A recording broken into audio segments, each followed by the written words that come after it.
It all started as nothing more than another late-night errand. My father and I were driving through the quiet roads that stretched between Fairmont and Riverbend, hauling the last boxes from our move in the back of an old moving truck. The night air was still, the road lights glowing faintly through the mist. I remember looking out the window and thinking how peaceful everything seemed, until the engine coughed, stuttered, and died right in the middle of the viaduct. My father swore under his breath and tried to restart it, but the truck refused to move. The wind outside howled through the open gaps, and a hollow silence filled the cabin. We were stuck, exposed, high above the highway below. My father's face tightened. He pulled out his phone and called my brother, asking him to come help us push the truck off the bridge before something worse happened. It was close to 10 at night when the headlights finally appeared behind us. My brother had come, and he wasn't alone. He'd brought his neighbor, Lucas, a man I had seen once or twice from afar, but never really spoken to. Even in the dim orange glow of the street lamps, I could tell there was something about him, something calm and grounded. The two of them went straight to the back of the truck to help my father push it forward. I stayed by the passenger door, watching nervously. My mother whispered a prayer beside me. And then, in an instant, everything shattered. A deafening screech tore through the night, a sound of tires clawing against asphalt, and then came the crash. The impact was violent, metallic, echoing through the concrete walls of the bridge. I froze. The world spun. My breath caught in my chest. My first thought was my brother. When the noise settled, all I could hear was my heartbeat pounding in my ears. Smoke curled in the air. My father shouted my brother's name, his voice breaking as he stumbled toward the wreckage. I followed, my hands shaking, my legs weak. There he was, my brother, lying among twisted shards of metal, his face pale, blood trickling down his forehead. I thought he was gone. "God, please, please, no," I whispered, kneeling beside him. My father's voice cracked as he called for help, his trembling hands trying to wake him. My mother stood frozen behind us, her sobs echoing in the empty night. Then, out of the smoke, I saw Lucas. He was standing a few feet away, his shirt torn, his arm bleeding, his face in shock, but alive. For a moment, our eyes met. He looked as though he had just walked out of a nightmare, trembling but somehow steady, like he'd seen the edge of death and stepped back. That look, I'll never forget it. It was both haunting and strangely comforting. The sirens came minutes later, but it felt like hours. Blue and red lights painted the viaduct as paramedics rushed in. They lifted my brother onto a stretcher, still unconscious but breathing. Relief flooded through me, weak and dizzying. My father was too shaken to go with him, so I did. Lucas insisted on coming too, saying he couldn't just leave us there. The ambulance rattled through the city streets toward Riverbend General Hospital. I sat holding my brother's cold hand, praying silently. Lucas sat across from me, his eyes lowered, his fingers fidgeting restlessly. I didn't know why, but his presence made me feel safe, even in the middle of all that chaos. We spent the entire night in the hospital waiting room, under the sterile white light that made time stop existing. My parents arrived later, pale and speechless. The doctor came in at dawn, tired but smiling. "He's going to be okay," he said. "There'll be surgery, but he's stable." I felt my whole body exhale. It was only then that I noticed a stranger standing beside my parents, a tall man, quiet, with kind eyes. My mother said he was a friend of my brother's, a co-worker who had driven them here. I don't know why, but when he looked at me, something stirred deep inside my chest. A strange familiarity, a feeling I couldn't name. Maybe it was just gratitude, or maybe something else entirely. Later, that same morning, he offered to drive us home. The sun was rising, spilling gold over the quiet streets of Fairmont. The moving truck was still half full, boxes stacked like unfinished promises. Lucas and the stranger helped us carry them inside, their shirts stained with oil and sweat. I remember feeling awkward, almost guilty, because every time Lucas brushed past me, my heart raced. I told myself it was just the adrenaline, the shock of the accident. But it wasn't. Something had shifted in me that night. Something fragile and alive. While my boyfriend Ryan was inside arranging furniture, Lucas and I were outside, unpacking boxes in the cool morning light. He smiled at me, softly, cautiously, and it was enough to undo every wall I had built around myself. I tried to hide it, to act normal, but inside, I was trembling. That night could have ended in tragedy. Instead, it became the beginning of something I couldn't yet understand. At the time, I didn't know that a broken truck, a crash, and a stranger's quiet courage would mark the start of the most unforgettable chapter of my life. Because that night, though everything seemed to fall apart, my fear, my guilt, my confusion, it was also the night everything quietly began.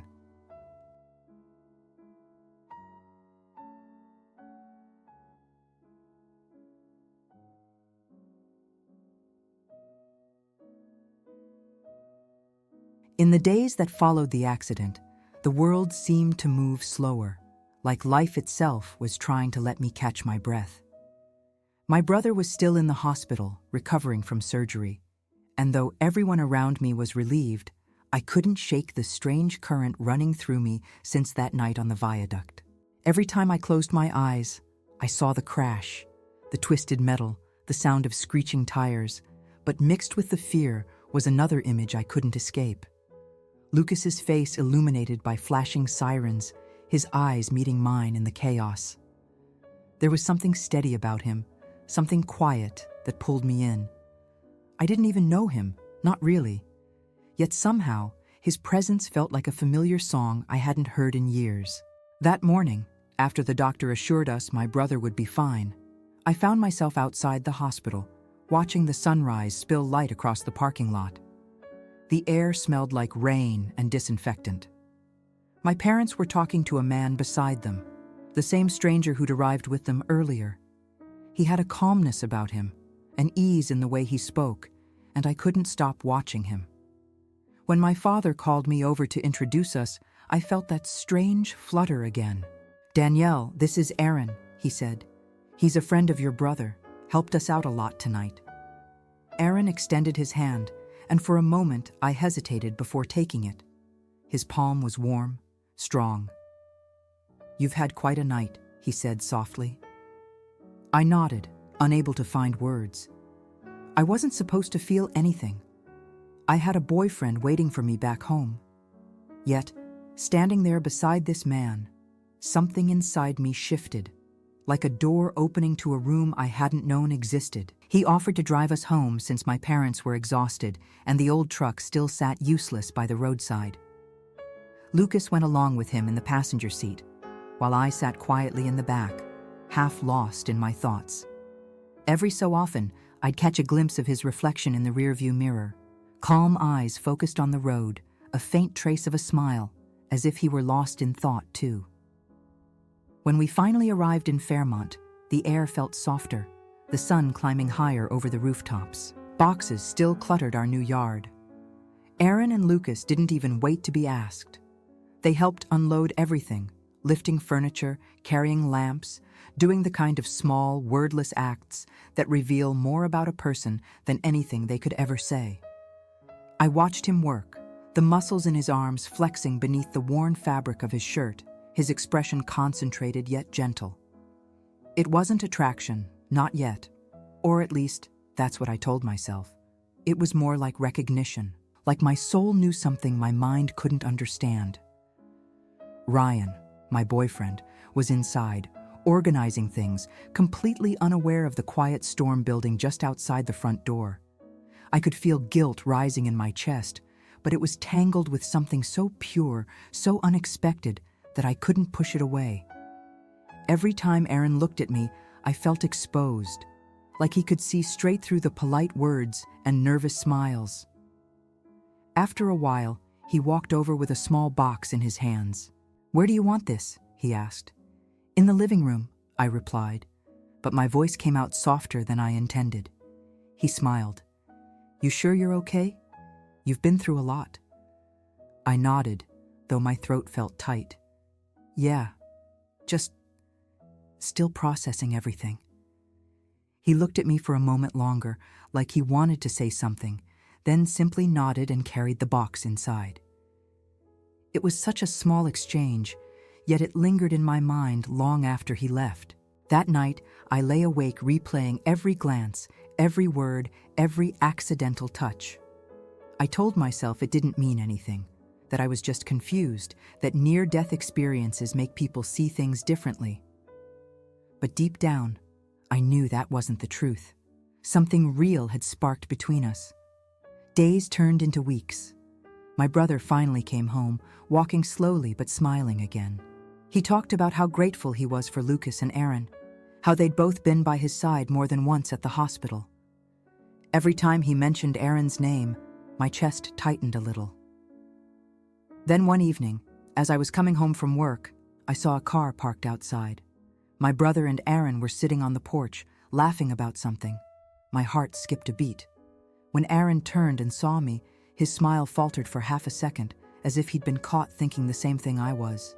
"Hey, Danny," my brother said. "We're heading down to Seabrook this weekend. You should come. The ocean will do you good." Aaron didn't say anything.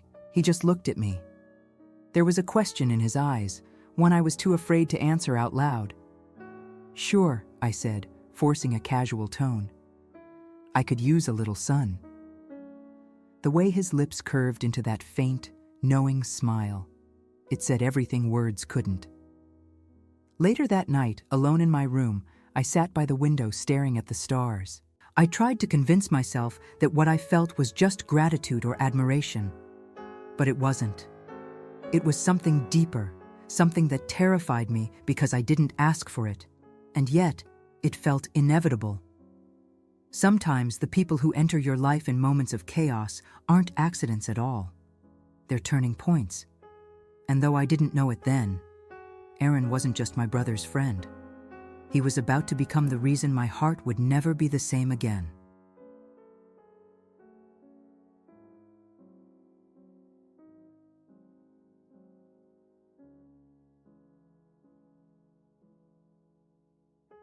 The week after that invitation to Seabrook, something inside me began to quietly unravel.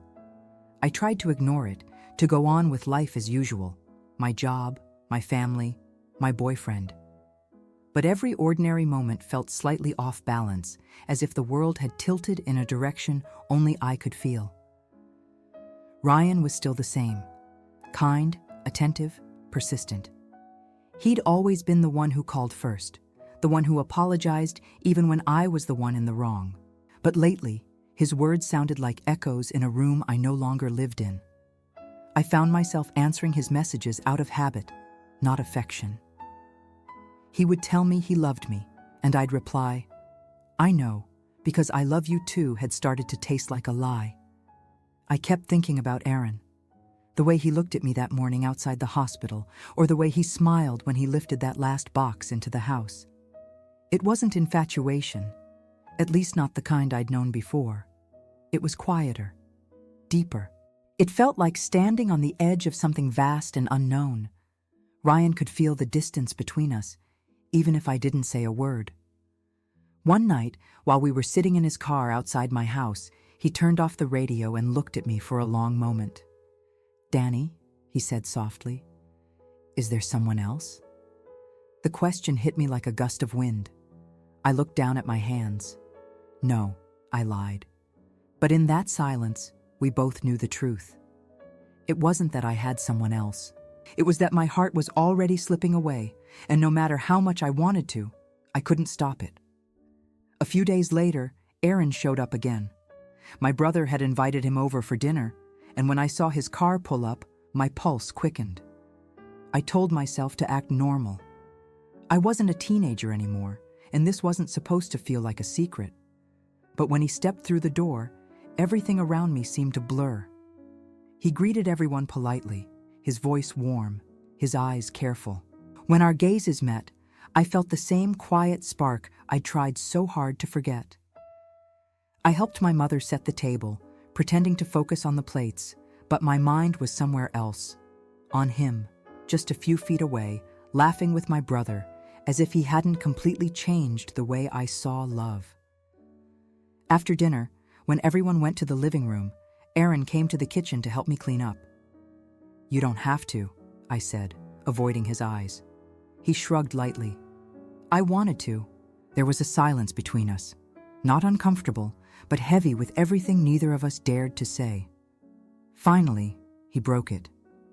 "You seem different." I glanced up. "Different how?" "I don't know," he said.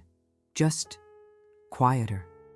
Like you're thinking about too many things at once." He wasn't wrong. My thoughts had become a battlefield of contradictions.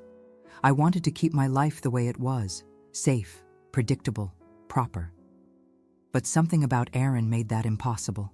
I could feel it every time he was near me, this invisible pull that neither of us could escape.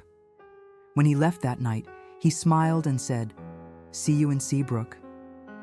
I just nodded, but my heart was already racing ahead of me. The next few days were torture. Ryan called every evening, trying to make plans, trying to bridge a distance that had already become too wide. I gave excuses, small lies wrapped in politeness. "I'm tired. I have work. Maybe another time." He didn't argue, not anymore. I think he already knew that whatever we had was ending, not with a fight, but with a slow, quiet fading. By the time the weekend came, I was ready and terrified all at once. My brother honked from the driveway early that morning, shouting for me to hurry up. I grabbed my bag, still unsure if I was doing the right thing. Aaron was in the passenger seat. When I opened the car door, he looked at me, and his smile, that small, calm, knowing smile, dissolved every hesitation I had left. The drive to Seabrook was long, but it felt like a dream. The highway stretched endlessly ahead. The radio hummed softly, and sometimes, when the others were talking, I'd catch him glancing at me through the mirror. Not flirtatiously, almost as if he was checking to make sure I was okay. When we finally arrived, the smell of salt and sun hit me all at once. The beach was nearly empty, the waves brushing the shore in slow, rhythmic breaths. It felt like time had stopped, like everything I'd been afraid to admit was waiting for me here. That night, as we sat around a small bonfire, I watched him under the flickering light. I knew then that something irreversible had already begun. It wasn't about choosing between two men. It was about choosing between who I was and who I was meant to become. I didn't know it yet, but Seabrook would be the place where my old life would quietly end, and where a new one, fragile and forbidden, would begin.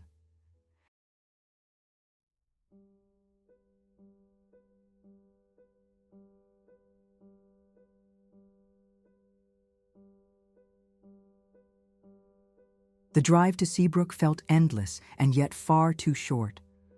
The farther we left Fairmont behind, the lighter everything seemed. My brother and Aaron filled the car with laughter, teasing each other about the music, the snacks, the old map they still insisted on using instead of GPS.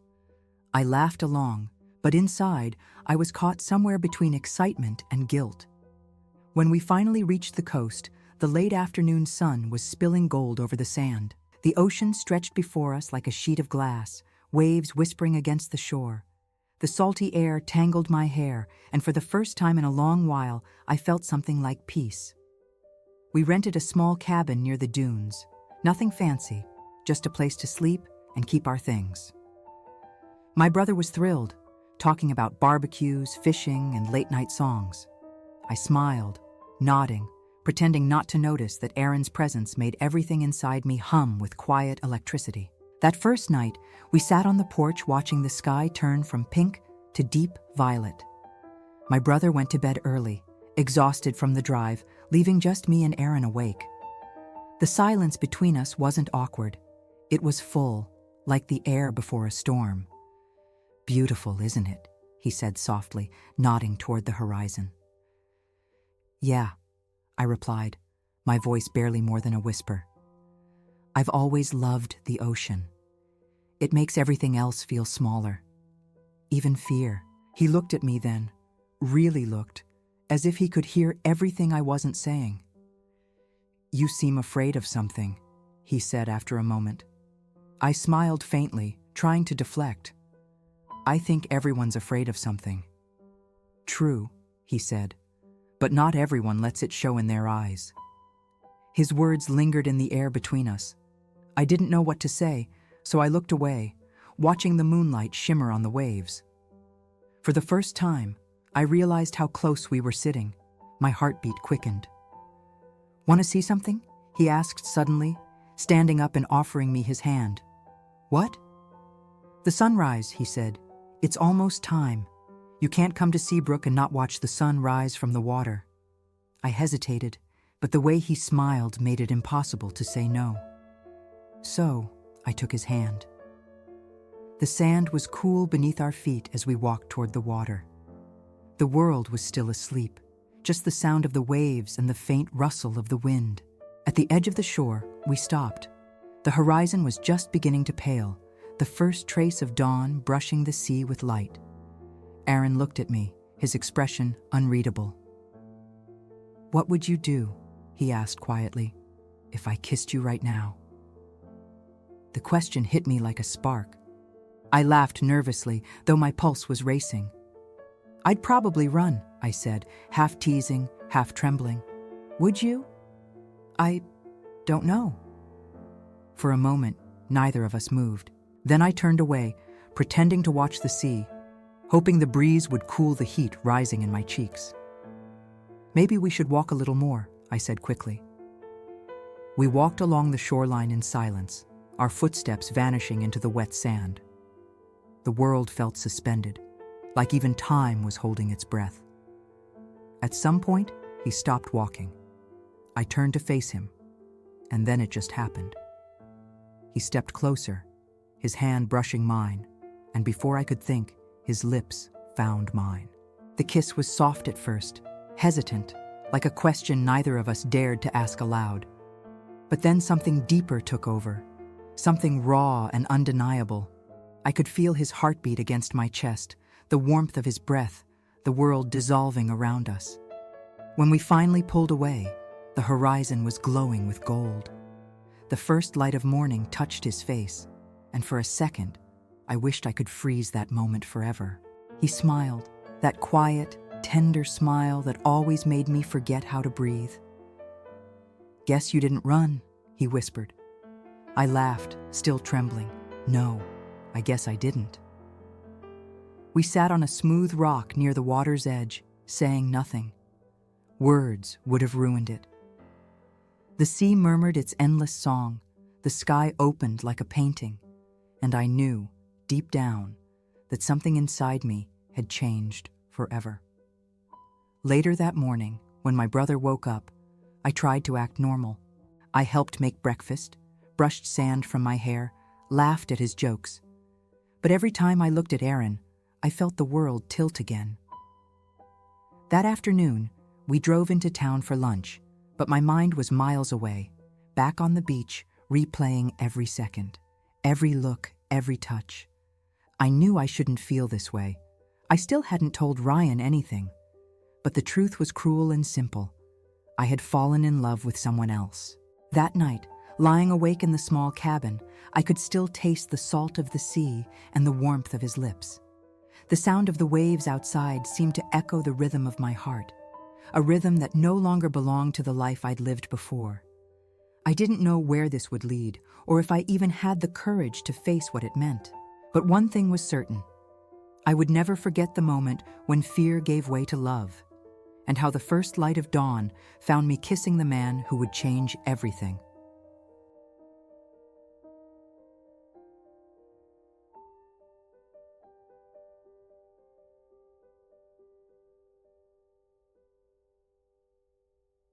After that sunrise, nothing was ever the same. Something inside me had quietly crossed a line I could never uncross. When Aaron kissed me on that beach, it wasn't reckless or impulsive. It was like the universe had finally aligned, whispering, "This is it. This is where you belong." The weekend in Seabrook became a blur of light, laughter, and stolen moments. We spent the next 2 days pretending not to be completely captivated by each other. My brother never suspected anything. Or maybe he did, and chose kindness over confrontation. Either way, those 2 days felt like a secret dream that belonged only to us. When we returned to Fairmont, the silence between Aaron and me carried more weight than any words could. We didn't talk about what had happened, but every glance said everything. A few days later, he showed up at my door. My brother wasn't home, and my parents were out shopping. The moment I opened the door, the air shifted, as if both of us had been waiting for this without daring to admit it. "I shouldn't be here," he said quietly. "I know. But I couldn't stay away." Before I could even respond, he pulled me into his arms. The kiss this time was different. No hesitation, no confusion, just fire and truth. All the restraint, the guilt, the longing that had been building since that night on the viaduct came rushing out. That was the day we stopped pretending. From that moment on, we were inseparable. He started calling me every evening after work, his voice the soft place where my heart learned to rest. We'd meet for coffee, sometimes just for a few stolen minutes in his car, talking about everything and nothing. The simplest things, his laughter, his touch, the way he said my name, became sacred to me. For the first time, I felt seen. Completely, deeply seen. Aaron was 16 years older than me, but somehow it didn't matter. His maturity didn't make me feel small. It made me feel safe. He treated me like I was made of light and porcelain, not fragile, but precious. He'd listen to my stories like they were songs, hold my hand like it was the most natural thing in the world. And every time he looked at me, I felt beautiful in a way I'd never known before. My family loved him instantly. My parents admired his kindness. My brother called him the most reliable man I know. And though I was only 17, the thought of a future with him didn't scare me. It felt inevitable. On weekends, he'd take me out to the small karaoke bar downtown, a place with dim lights and creaky floors. He'd always pick the same song, a slow country ballad that had become ours, and sing it to me, his voice warm and steady, eyes locked on mine. People would smile and clap, but to me, the whole world disappeared in those few minutes. I remember one night especially. The bar lights were low, the crowd noisy, and Aaron leaned close to whisper, "If I could sing for the rest of my life, I'd only sing to you." That was the moment I realized how deeply I loved him. It wasn't a teenage crush anymore. It was a quiet, powerful certainty that no one else could ever feel this way about me, or make me feel this way in return. I started imagining us years from now, a home, children, maybe a small backyard with flowers and a dog. It all felt so close, so possible. But even happiness has its shadows. Sometimes late at night, when we said goodbye and I watched his car disappear down the street, a small voice inside me would whisper questions I didn't want to hear. What if this is too good? What if it doesn't last? What if the world finds a way to take it from you? At first, I brushed those thoughts away, but slowly they began to take root. I told myself it was because of our age difference, that people would talk, that my friends wouldn't understand. But deep down, it wasn't about them. It was about me. Because the more I loved Aaron, the more I feared losing him. The more he made me happy, the more I began to imagine the pain of it ending. It didn't make sense, loving someone so much that the very intensity of it terrified me, but that's exactly what began to happen. Still, I hid those fears from him. To him, everything was perfect. He'd talk about our future, about maybe proposing one day, and I'd smile, nodding, pretending the thought didn't make my heart race for all the wrong reasons. But when I was alone, I'd stare at my reflection and whisper, "Why are you afraid?" I didn't have an answer then. Love had given me everything I ever dreamed of: tenderness, belonging, purpose. Yet somewhere deep inside, that same love was awakening an old, unspoken fear. The kind that didn't come from doubt in him, but from doubt in myself. Maybe it was because, for the first time, I had something to lose. And as the days went on, that fear grew quietly between us, like a shadow at the edge of a perfect light, unseen, unspoken, but waiting. I didn't know it yet, but the same love that made me feel infinite would soon test the very limits of my heart.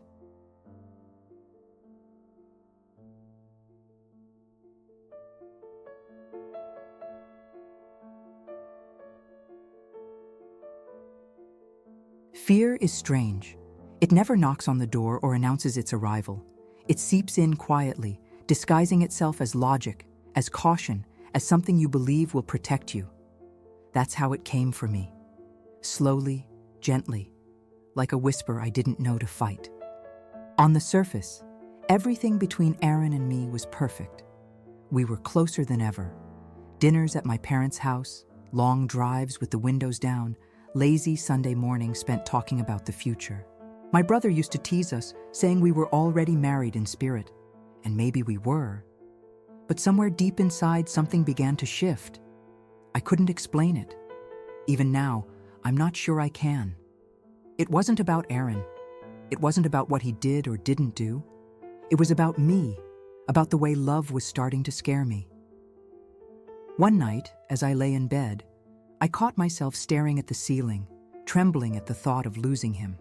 I imagined something happening. A car accident, an illness, time itself. And the pain of that idea felt unbearable. The more I loved him, the more fragile I felt. I'd never been so vulnerable to anything in my life. Aaron noticed. Of course he did. He was always attuned to my moods, always the first to sense when something was off. "What's going on in that beautiful head of yours?" he asked one evening as we sat in his car outside my house. His hand rested on mine, warm and steady. "Nothing," I said quickly. "Just tired." He smiled, but his eyes lingered on me a moment longer than usual. "You've been saying that a lot lately." I wanted to tell him everything. How terrified I was of loving him too much. How the thought of needing someone so completely made me feel like I was losing control. But instead, I just nodded, forcing a small smile. "I'm fine, really." But I wasn't. The days went on, and that fear grew heavier. I started creating distance without even meaning to, canceling plans, replying to his messages later and later, pretending I was busy when I wasn't. Every time I saw the disappointment in his eyes, my chest tightened. It wasn't that I stopped loving him. It was that I loved him so much it hurt. One afternoon, while I was at work, I found myself staring out the window, thinking about the night we met, the crash, the chaos, the way fate had thrown us together. What if it had only been meant to last for a season? What if I was holding on to something I was destined to lose? By the time Aaron picked me up that evening, my thoughts had twisted themselves into a knot of fear and guilt. I remember sitting beside him in the car, watching the familiar streets roll by, and feeling like I was watching my own life from a distance. He was humming softly, one of the songs he always sang to me at the karaoke bar. Normally, that sound would make me melt, but that night, it made my eyes sting with tears. When we pulled up in front of my house, he turned to me with that same easy smile that had disarmed me since the first day. "You're quiet again," he said. "Want to talk about it?" I don't know what came over me. Maybe it was panic, maybe exhaustion, maybe the desperate urge to regain control of something, anything.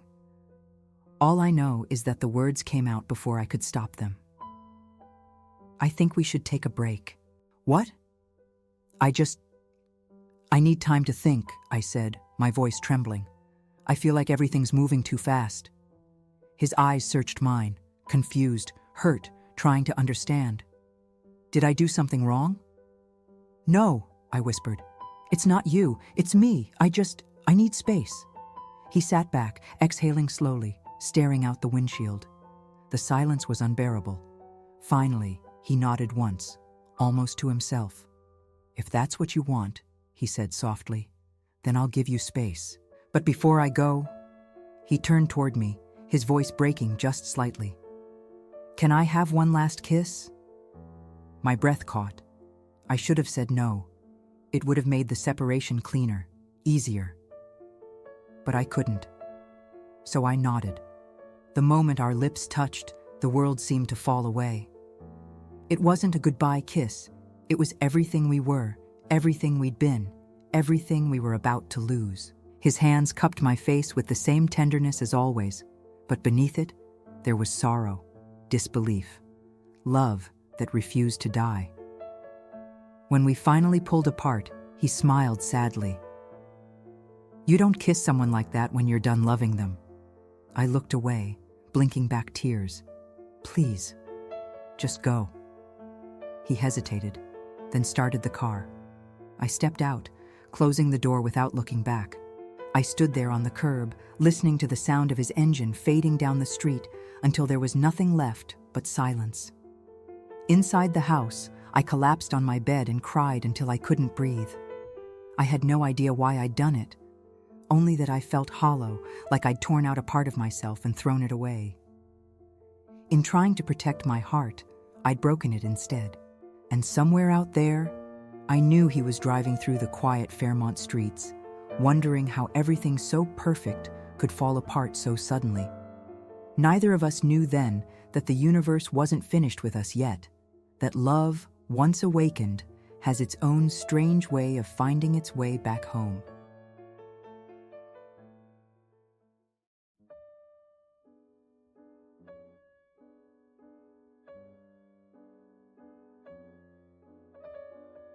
The days after I ended things with Aaron were unbearable.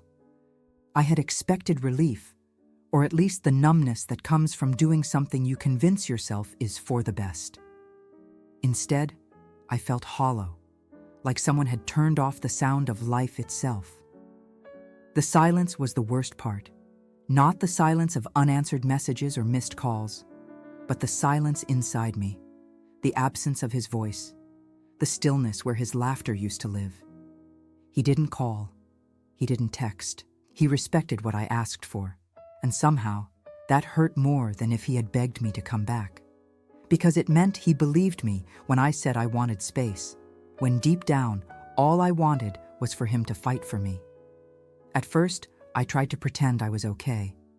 I went to work, smiled at people, told my parents everything was fine. But at night, when the house grew quiet, I'd curl up in bed and cry until I couldn't breathe. My brother noticed. You've been awfully quiet lately, he said one evening. You and Aaron had a fight? I shook my head. No, we just need time apart. He looked at me, confused. Danielle, you two were perfect together. What do you mean apart? I didn't answer. I didn't know how to explain something I barely understood myself. As the days turned into weeks, my body began to mirror my heart. I stopped eating. I couldn't sleep. My reflection in the mirror looked like someone I barely recognized, pale, tired, lifeless. I told myself I'd get better soon, that it was just a phase. But deep down, I knew it was something else. It was grief, the kind that doesn't just fade with time. By the third week, I could barely get out of bed. My mother tried everything: soup, walks, gentle conversations that I barely responded to. Finally, one afternoon, after finding me crying in the dark again, she sat on the edge of my bed and took my hand. "Sweetheart," she said softly, "you can't go on like this." "I'm fine," I whispered, though my voice was barely audible. She sighed, brushing the hair from my face. "No, you're not. You've lost weight. You haven't eaten properly in days, and your eyes look empty. I know what this is, Danielle. It's love." Her words broke something inside me. I pressed my face against her shoulder, sobbing like a child. "I made a mistake, Mom. I let him go, and now I can't breathe." She held me for a long time, saying nothing, just letting me cry. Then, with a quiet firmness that only mothers have, she stood up, took her phone from her pocket and said, "That's enough." I frowned, wiping my tears. What are you doing? Calling him. Mom, no, please don't. Danielle, you need help. And from what I can see, the only one who can reach you right now is him. Before I could stop her, she was already dialing. I heard her voice on the line, steady, gentle. Aaron, it's Margaret. I know this might sound strange, but Danielle isn't well. She hasn't eaten, hasn't slept. Please, I need you to come. I buried my face in my hands, torn between embarrassment and relief. For days, I had prayed silently for him to show up, and now my mother was making it happen. About an hour later, I heard the sound of a car pulling into the driveway. My heart started pounding. When I looked out the window and saw his familiar car, I felt a mix of joy and dread. I wanted to run to him, but I was afraid of what he'd see. He stepped out of the car wearing a gray shirt, his expression unreadable. He looked tired, older somehow, like he hadn't slept either. When I opened the door, he didn't say anything at first. We just stared at each other, frozen in that unbearable space between anger and love. "Hi," I whispered. "Your mom called," he said, his voice even, controlled. "She said you weren't doing well." "I'm fine now," I lied, but the tremor in my voice gave me away. He looked around, as if searching for the right words. "Danielle, you wanted me gone. I'm only here because she was worried." His tone was cold, but I could see the hurt beneath it, the pain I had caused. We drove to the hospital together, mostly in silence. I could feel the tension between us, thick and fragile. My hands were trembling in my lap. Then, as if by instinct, I began to hum softly. The song he used to sing to me at the karaoke bar. He glanced at me, startled. For a moment, I saw something flicker in his eyes, pain, longing, maybe both. As I sang the chorus under my breath, he tightened his grip on the steering wheel. The silence between us broke when he pulled over near the hospital entrance. He turned to me, his voice trembling now.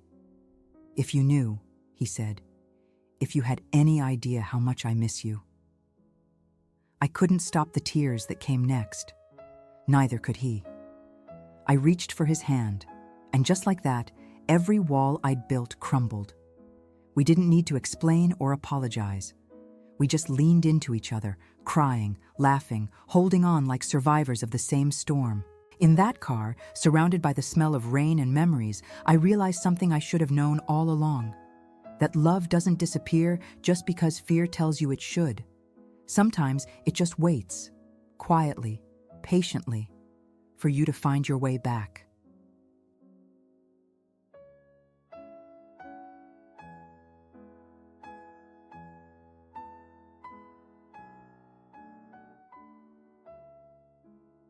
The moment Aaron's words left his lips, "If you knew how much I miss you," everything I'd been trying to hide inside me finally broke open.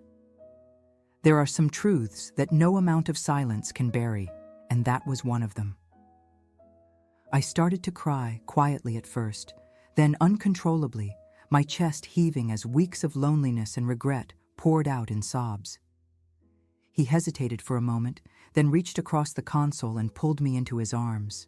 I could feel his heart beating fast against mine, not with anger or pride, but relief, as if finally we could both stop pretending. We didn't talk much after that. Words felt too small for what we were feeling. We just sat there, holding each other while the world outside went on, cars passing, raindrops tapping gently on the windshield. For the first time in a long time, I felt safe again. The kind of safety that comes from knowing you're exactly where you're meant to be. When we finally drove back to my house, the sun was breaking through the clouds. My mother was waiting by the window. She didn't say a word. She just smiled. That knowing, maternal smile that said, "I told you so." I think in her heart, she knew she'd done the right thing. She knew I needed saving, and she trusted that Aaron was the one who could do it. That evening, we sat on the porch together, the air heavy with the scent of rain and lilacs. "I thought I'd lost you forever," I whispered. Aaron shook his head. You could never lose me. You just needed to find yourself first. I smiled through tears. I didn't find myself. I found you again. He reached for my hand, his thumb brushing softly over my skin. No, he said gently. You found both. That night, we didn't make grand promises or try to fix the past. We just let it be. Two people who had walked through fear and found their way back to love. The next morning, when the light came through the window, everything felt new again. It didn't take long for life to settle back into a rhythm. Only now, every ordinary thing felt sacred. Every breakfast we shared, every drive through Fairmont's quiet streets, every time he reached for my hand without thinking, it all felt like grace. 3 months later, he asked me to marry him. It wasn't a grand proposal with candles or music. It was simple, honest, and beautiful, exactly like him. He came to my parents' house one Sunday afternoon, just like old times. My father was on the porch reading the newspaper, my mother making tea. Aaron asked if he could talk to them, and I felt my heart stop. He took my father's hand, his voice steady but full of emotion. Sir, I'd like to ask for your daughter's hand. I love her with everything I have, and I want to take care of her for the rest of my life. My father looked at him for a long moment before smiling. You already do, son. Tears filled my eyes as I watched the two men shake hands. A moment so pure, so sincere, it felt like something out of a forgotten world. My mother cried, of course, and hugged Aaron like he was already part of the family. That night, when we were alone, I looked at the ring on my finger, small, silver, and modest, and felt a wave of peace wash over me. I wasn't afraid anymore. The love that had once frightened me now felt like home. A year later, something miraculous happened. For as long as I could remember, doctors had told me I couldn't have children. I had accepted it, or at least I thought I had. But life, or perhaps heaven, had other plans. When I found out I was pregnant, I could barely believe it. I remember holding the test in my hands, trembling, laughing, crying all at once. Aaron came home that evening, and when I told him, he froze, tears filling his eyes before he even spoke. Are you serious? He whispered. I nodded, smiling through tears. We're having a baby. He took me in his arms, and we both cried. The kind of tears that come from gratitude too deep for words. From that day on, everything changed again. Watching him prepare the nursery, paint the walls, talk to my belly as if our baby could already hear him. It was a kind of happiness I didn't know existed. When our son was born, Aaron held him first. I still remember the way he looked at that tiny, squirming life in his arms. Awe, reverence, love beyond measure. He kissed the baby's forehead, then looked at me and said softly, You've given me everything I ever prayed for. I don't think I ever answered. I just cried and held them both, feeling the weight of everything we'd survived, the accident, the fear, the silence, the loss, and realizing it had all led here. Sometimes when I watch him play with our children now, I think back to that night on the viaduct, the chaos, the screeching tires, the moment that could have ended everything, and I realize it didn't end anything. It began everything. My mother isn't here anymore, but I know she's watching. I know she's smiling, proud of the love she helped save with one brave phone call. Maybe that's what destiny really is, not some mystical force, but the quiet chain of choices made out of love. Aaron once told me he had spent his whole life waiting for the right woman, that no one before me had ever felt like home. And now I know, I was waiting for him too. Sometimes love doesn't arrive wrapped in perfection. It arrives through chaos, through loss, through fear, and still, it finds you. Because when something is written by heaven, not even your own mistakes can rewrite it.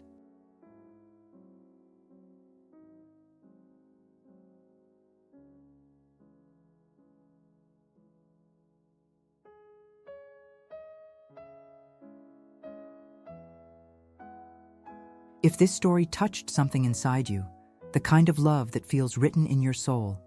Don't leave without letting your heart speak. Tell me in the comments, do you believe destiny can reunite two souls after fear tears them apart? And if you felt every word, every heartbeat, make sure to like, subscribe, and share this video with someone who once lost love and maybe still believes in second chances. Because sometimes what we call the end is only heaven pausing before writing the next chapter.